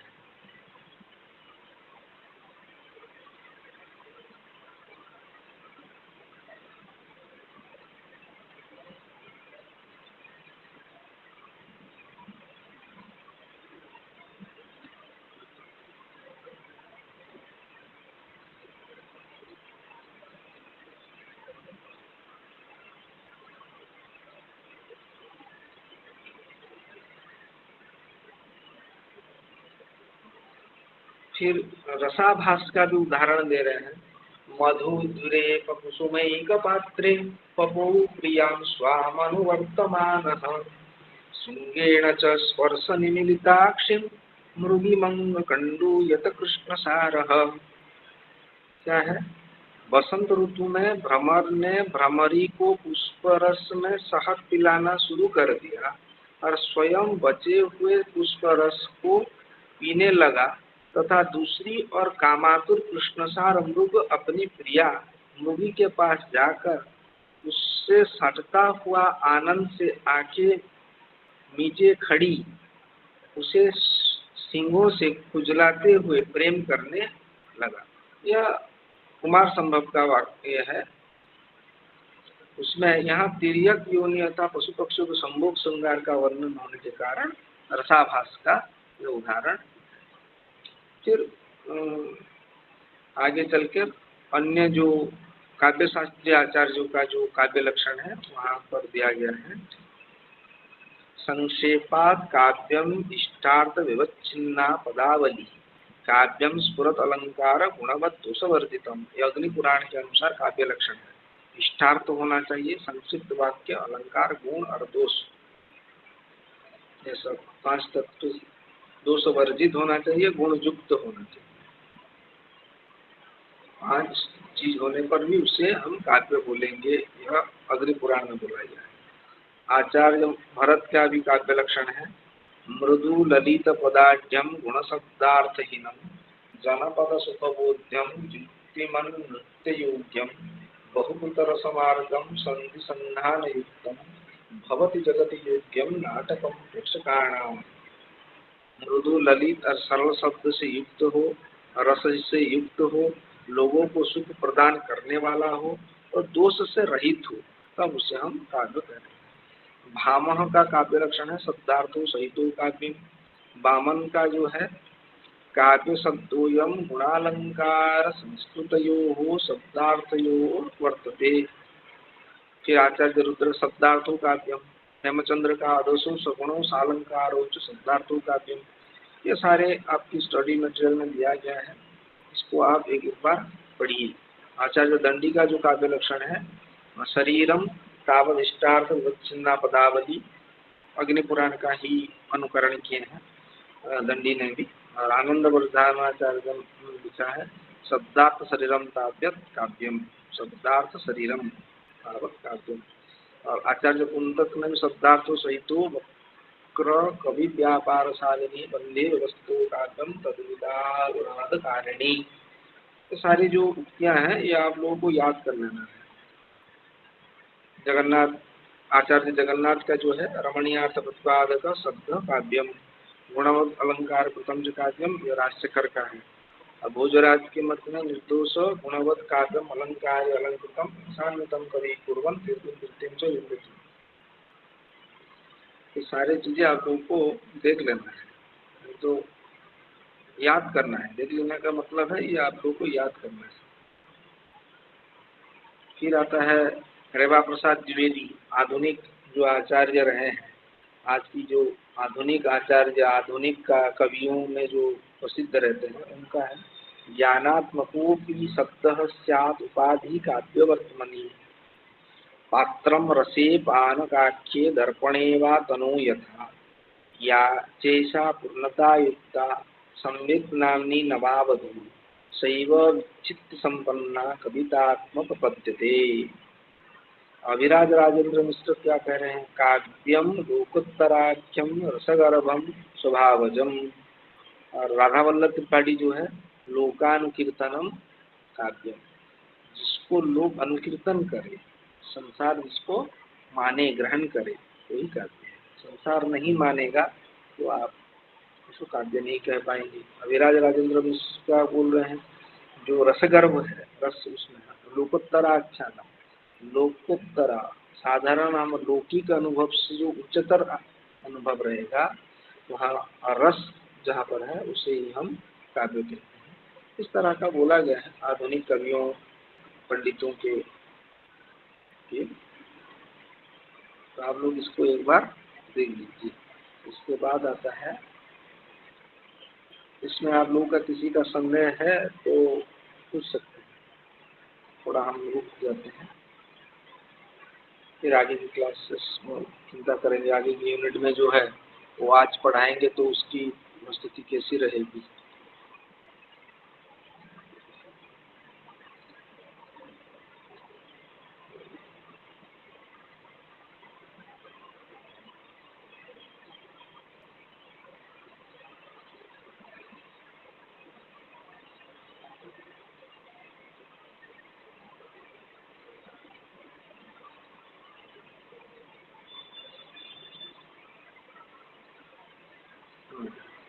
इस विषय अभी तक जो विषय है उसमें किसी प्रकार का संदेह है तो आप लोग पहले पूछ लीजिए। उसके बाद प्रकरण भिन्न होगा, वहाँ पर विषय अलग है। 5 मिनट वेट करते हैं।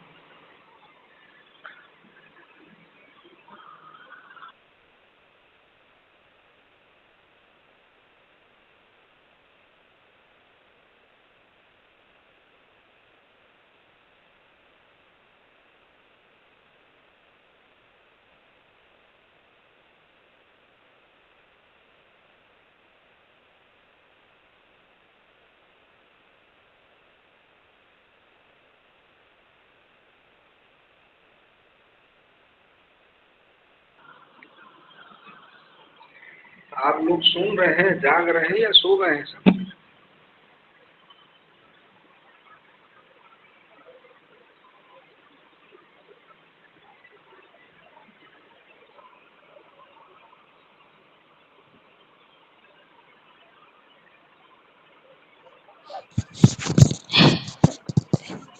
सर आगे दीप्तिमयी चलिए। जी, कल्याणी,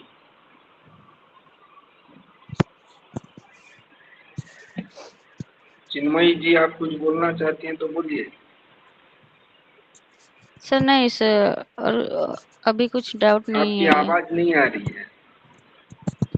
आप कहाँ पर हैं? आपकी आवाज कल भी नहीं आ रही थी, आज भी नहीं आ रही है, मैसेज करने पर आ रही है। कुछ सुनाई नहीं दे रहा है।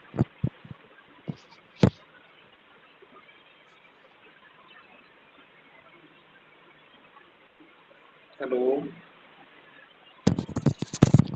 हेलो, चिन्मयी जी, आपकी आवाज नहीं आ रही है।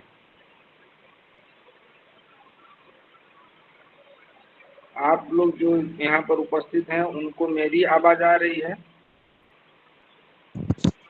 जी आ रही है सर। आ रही है सर। हेलो आपकी आवाज आ रही मुझे है मालूम सर? नहीं हेलो, सर। कल्याणी जी, आपको मेरी आवाज आ रही है? आ रही है सर। कल्याणी जी, आपकी आवाज मुझे नहीं आ रही है। आप अनम्यूट होकर बोल रही हैं, ये तो मैं देख पा रहा हूँ, लेकिन आपकी आवाज नहीं आ रही है। आवाज आ रही है सर। एक मिनट, मैं थोड़ा लेफ्ट होकर फिर ज्वाइन करता हूँ, शायद मेरी तरफ से कुछ गड़बड़ी हो।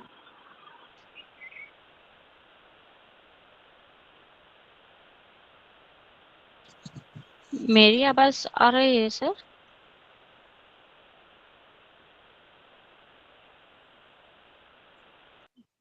सबका तो सुनाई दे रहा है मुझे। हाँ, अभी मुझे आपका सुनाई दे रहा है। अभी बोलिए। अभी इसमें कोई डाउट नहीं है सर। अब महाकाव्य का थोड़ी लेक्शन में उसमें डाउट था, पढ़ाई की थी ना, इसमें डाउट था। तो महाकाव्य महा के उसमें कुछ डाउट है तो पूछ सकते हैं। फर्स्ट में हाँ, क्या है बोलिए।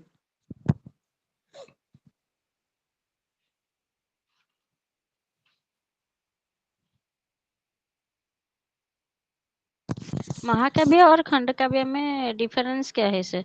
खंड काव्य में श्लोक का संख्या कम है, महाकाव्य में ज्यादा है पहले नहीं, तो। महाकाव्य में पूरी जीवनी एक वृत्तांत तो पूरा बोला जा रहा है, लेकिन खंड काव्य में क्या हो रहा है, किसी एक विशेष मनोस्थिति या किसी एक घटना के आधार पर ही रचना किया जा रहा है। ये मुख्य भेद है। महाकाव्य में रघुवंश एक महाकाव्य है, जहाँ पर दिलीप आ रहे हैं, रघु आ रहे हैं, भगवान रामचंद्र आ रहे हैं, लव कुश भी आ रहे हैं।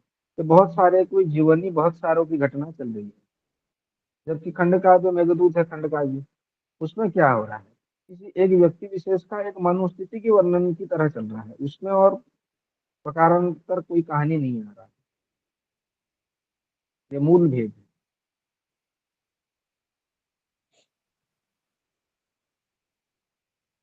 समझ में आया अभी? महाकाव्य में जैसे रस अलंकार प्रकृति वर्णन रहता है, उसी प्रकार खंड काव्य में भी रहता है, रस अलंकार प्रकृति का हाँ, वर्णन वर्णन। वर्णन वर्णन तो हर जगह रहेगा। प्रकृति चित्रण हो या किसी प्रकार का उपमा दिया गया हो, वो तो महाकाव्य में भी रहेगा और खंड काव्य में भी रहेगा। लेकिन विषय जो है, मूल विषय, वहां पर खंड काव्य में किसी एक विषय को ही लेकर है, ना कि बहुत सारे विषय आकर वहां रहेंगे, बहुत सारे पात्र आकर रहेंगे। खंड काव्य में ऐसा नहीं है। और जो महाकाव्य को चार कांडों में विभक्त किया गया है, प्रकीर्णन कांड, अधिकार कांड, प्रसन्न कांड, तृतीयांत कांड, उसी के बारे किसको? में थोड़ी। महाकाव्य को चार कांडों हाँ, में विभक्त किया गया है ना, स्वरूप के दृष्टि से। हाँ, स्वर की दृष्टि से, हाँ। हाँ, उसी जो प्रकीर्णन कांड है उसका क्या मतलब हम कैसे प्रकीर्ण कांड जानेंगे मतलब वो बाद में जोड़ा गया हो। समझ में नहीं आया सर, बाद में जुड़ा हो मतलब?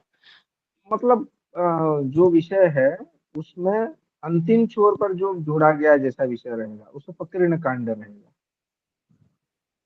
अधिकार कांड? अधिक जो है मतलब आप जैसे हम किसी एक किताब को पढ़ते हैं, किताब के अंत में परिशिष्ट रहता है। परिशिष्ट का मतलब है किताब की शुरुआती में जितने अध्याय है उसमें उस विषय का अंतर्भाव कहीं करने के लिए जगह नहीं है या विषय का उसके अवसर नहीं मिला है, तो उस विषय को हम जहाँ पर रखते हैं उसे परिशिष्ट कहते हैं। उसी तरह यहाँ पर प्रकीर्ण अध्याय या प्रकीर्ण कांड कहते हैं।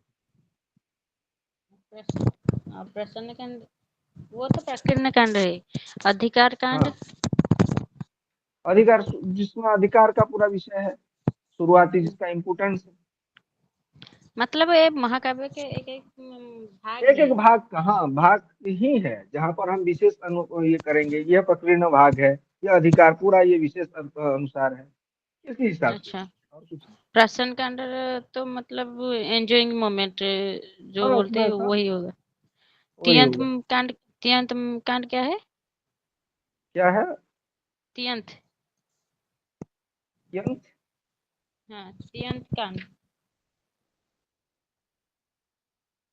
यंत या अलग कुछ लिखा हुआ है? अंत तियंत कांड, ही लिखा है। अंतिम। नहीं नहीं, नहीं है, तियंत ही लिखा है, तियंत कांड। बना लो कीजिए तिंगंत होगा। तियंत। हाँ, उआ, तो उआ, हर्षई वहाँ हो, हाँ हाँ उआ, तिंगंत उसे। हाँ हाँ, तियंत। तिंगंत बोलते हैं। यहाँ तिंगंत जहाँ पर क्रियापदों की ज्यादातर व्यवहार होगा।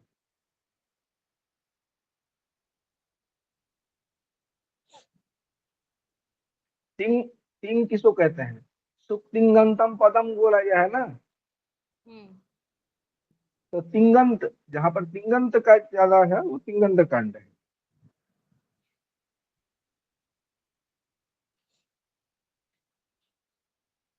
उसके बाद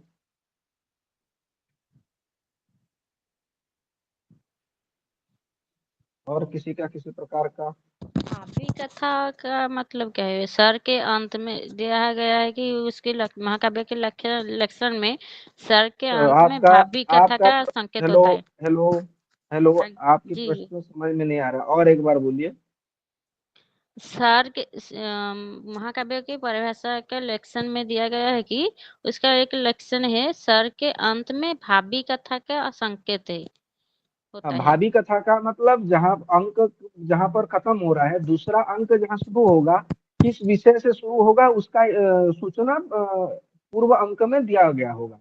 तो पूर्व अंक में जो कथा का सूचना जो है अग्रिम अग्रिम कथा का दे रहा है सूचना, तो भावी कथा का सूचना दिया जाएगा।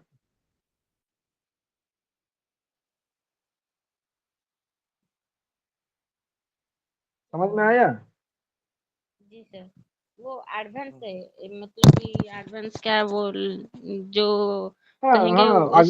अगले स्टोरी क्या जाएगा, उस स्टोरी के थोड़ा इंस्ट्रक्शन या कुछ क्लू यहाँ पर छोड़ के जा रहा है कि हाँ आगे कहानी यहाँ से आगे होगा।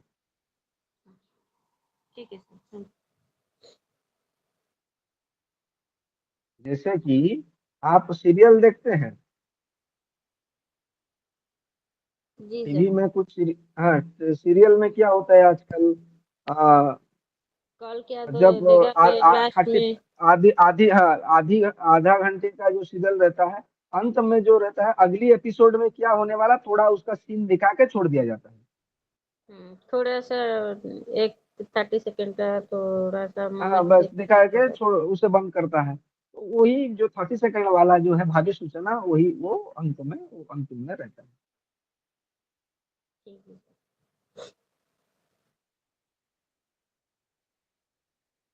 और किसी का किसी प्रकार का संदेह है इस विषय को?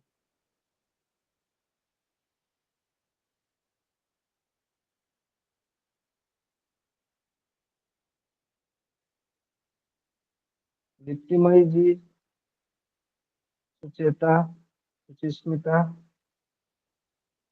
शरत, सर एग्जाम में जो क्वेश्चन आएगा व्याख्या कीजिए, क्वेश्चन आएगा ना व्याख्या के लिए, इस जो हाँ रघुवंशम दिया गया है, नैषधीय चरितम दिया गया है, मेघदूतम दिया गया है, उसी के जो श्लोक बुक में है वहीं से आएगा या फिर उसका जो बुक है देखिए, उसमें से आएगा? श्लोक का व्याख्या नहीं पड़ता है क्वेश्चन में, इसी श्लोक का व्याख्या कीजिए ऐसा नहीं आएगा। पूर्व प्रीवियस ईयर क्वेश्चन में दिखा दिखा था, उसमें तो आया था। कितने मार्क के क्वेश्चन में? लॉन्ग क्वेश्चन में 10 मार्क का। 10 मार्क में। तो वहां पर जो दिखा होगा रघुवंश से दिया होगा या महाकाव्यों की वहां से लक्षण से दिया गया है? हाँ, महाकाव्य से दिया गया है। महाकाव्य से आप लिख दिया गया है, तो वहां पर आपको पूर्व पर जो संपर्क है उसको लेकर आपको उसका व्याख्या करना है। जिस श्लोक का जो संदर्भित श्लोक है किस संदर्भ में आया है, उसका पूर्व प्रकरण क्या है, क्यों बोला गया है, और उसको बोलने के बाद क्या हुआ है, उसका भी उत्तर आपको लिखना पड़ेगा। पूर्वापर प्रसंग सहित ही उत्तर हमेशा लिखना है। जी।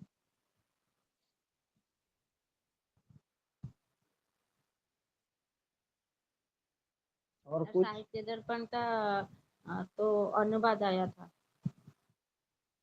साहित्य दर्पण का? अनुवाद। साहित्य दर्पण का अनुवाद? जी, ऐसे जो उदाहरण सहित एक पैराग्राफ टाइप का दिया गया था, उसका अनुवाद अनुवाद कीजिए, कीजिए। हाँ वो आपकी, हाँ आपकी स्टडी मटेरियल में तो उसी क्रम से लिखा गया है। पहले संस्कृत साहित्य दर्पण का एक पैराग्राफ या किसी कारिका का संस्कृत में है, उसके बाद उसका अनुवाद हिंदी में है, तो आपको सही तरीके से पढ़ना है।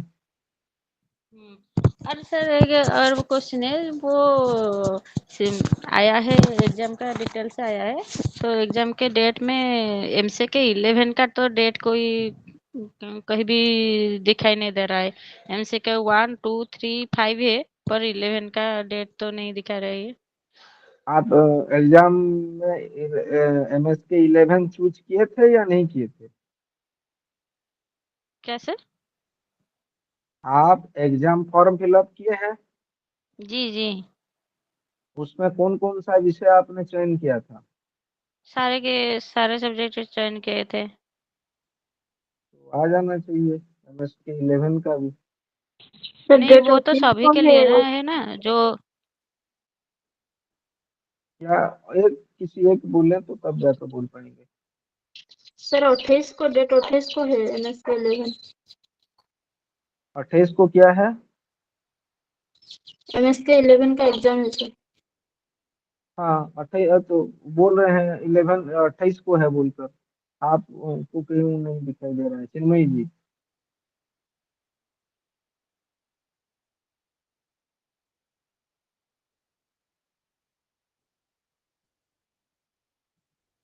कौन सी 28 को परीक्षा है? मई 28 को या जून 28 को? जून 28 को सर। जून 28 को। आपको जून नहीं मिला है चिन्मयी जी? नहीं, जून 19 20 21 22 को तो एमसीक्यू 1 2 3 और 5 है। हाँ 11 ढूंढा तो नहीं मिला। ना, आपके एडमिट कार्ड में नहीं, एडमिट कार्ड अभी आ तक चुका? नहीं आया। नहीं आया है, अभी तक तो नहीं आया। आप उनको कैसे आप कैसे, आपको कल्याणी जी कैसे मालूम है कि 28 को होगा? आप कहाँ पर देख रहे हैं? वो एक सर नोटिस डेट आया शीट है जो ना। PDF आई है वहाँ पे है 28 को। कल्याणी जी कहाँ पर देखे आपने? सर डेट शीट PDF है, इसमें है।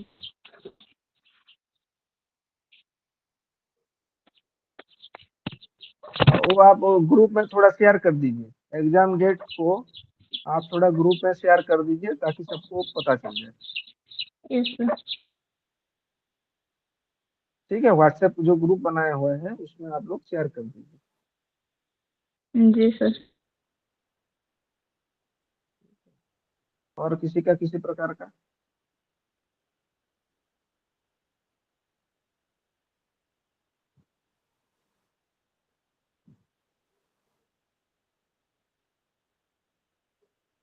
आगे की जो पढ़ाई है, हम जो पढ़ेंगे उसमें अभी विश्वनाथ कविराज के अनुसार काव्य का क्या लक्षण है?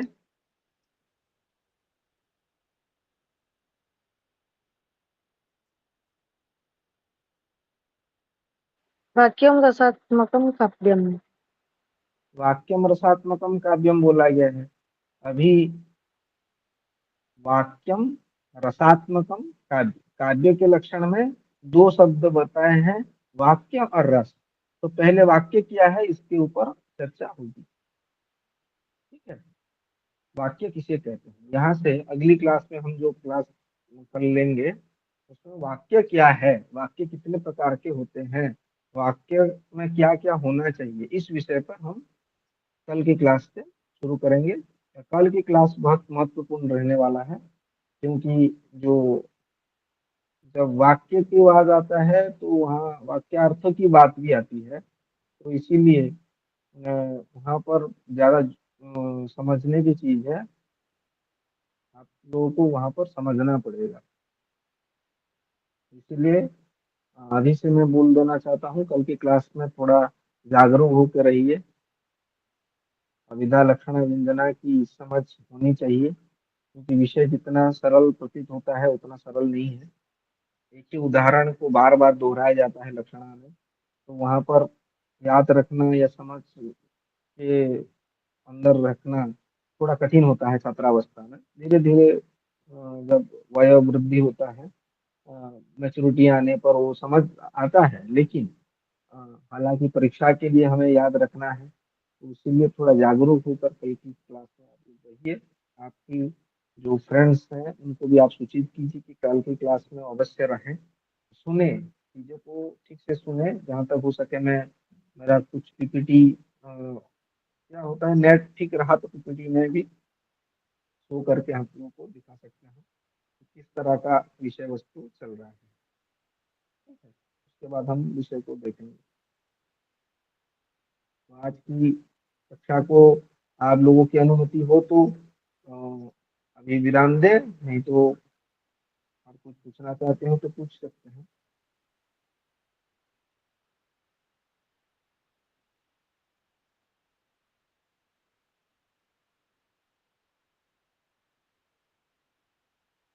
कुछ पूछना चाहेंगे? सर एग्जाम में मार्क कैसे देते हैं?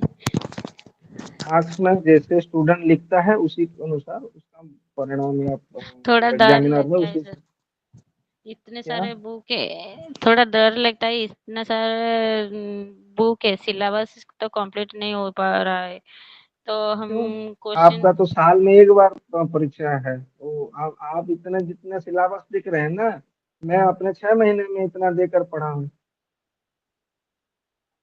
मेरा जो आप लोग जो सेमिस्टर, आप लोग जो ईयर वाइज पढ़ रहे हैं, मैं तो सेमिस्टर सिस्टम का स्टूडेंट रहा हूँ मेरे अध्ययन काल में। और ये सब सिलेबस एक ही सेमिस्टर में रहता है। आप लोगों का जितना है वो सारे के सारे हमारे रहते हैं। तो हम तो 6 महीने में पढ़ के परीक्षा दिए हैं, तो आप एक साल में क्यों नहीं दे पाए? फिर आपको क्लास जाना नहीं है, रोज कुछ करना नहीं है इस विषय पर। हमें तो रोज क्लास जाना है, रोज अटेंडेंस लगाना है, सर कुछ टास्क दिए हैं उसको लेना है, फिर किस कंपटीशन में भाग लेना है, तरह तरह के काम रहता है। तो आप लोग तो इसमें ऐसा कुछ डिस्टरबेंस है नहीं, आप अपनी समय निकाल कर अपने हिसाब से पढ़ाई कर सकते हैं। हमें तो प्रावधान रहता था कि आपको 8 घंटा क्लास में बैठना है, मन लगे या ना लगे, कुछ कोई सुनने वाला नहीं है, जबरदस्ती सब कुछ। हम 6 महीने में इतने सारे सिलेबस कंप्लीट किए, तो आप एक साल में क्यों नहीं कर पाएंगे? फिर हमारे स्टूडेंट होकर, जहाँ पर मैं 6 महीने में कर सका हूँ, तो आप लोग एक साल में क्यों नहीं कर पाएंगे? कैसे कर पाएंगे?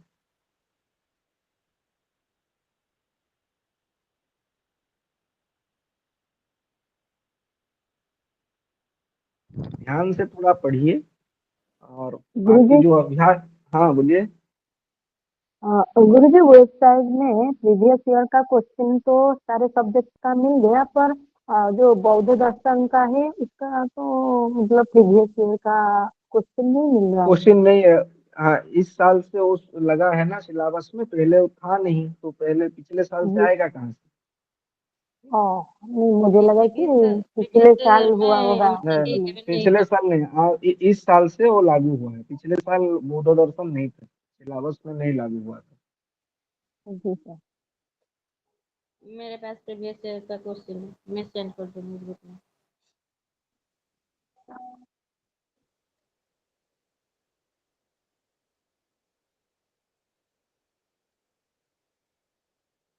और किसी का किसी प्रकार का जिज्ञासा हो,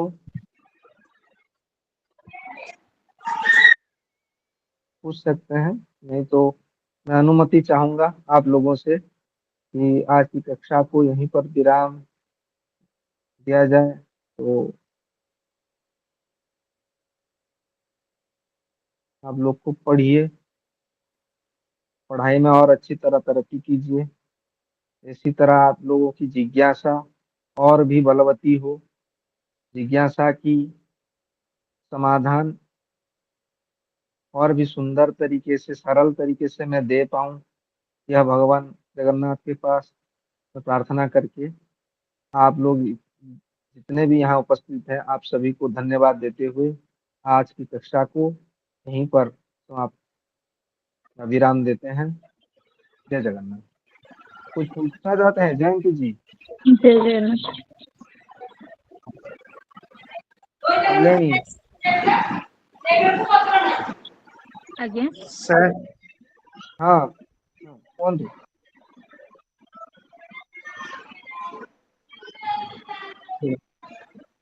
सर हेलो, हाँ कुह।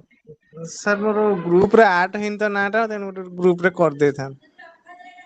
ग्रुप रे व्हाट्सएप ग्रुप रे ना? हाँ, नहीं सर।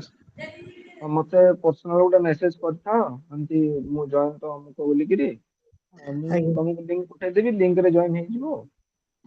आज्ञा सर सर नंबर को नंबर रे मु मेसेज करी। मोर जो नंबर अछि 9777। ठीक है सर ठीक।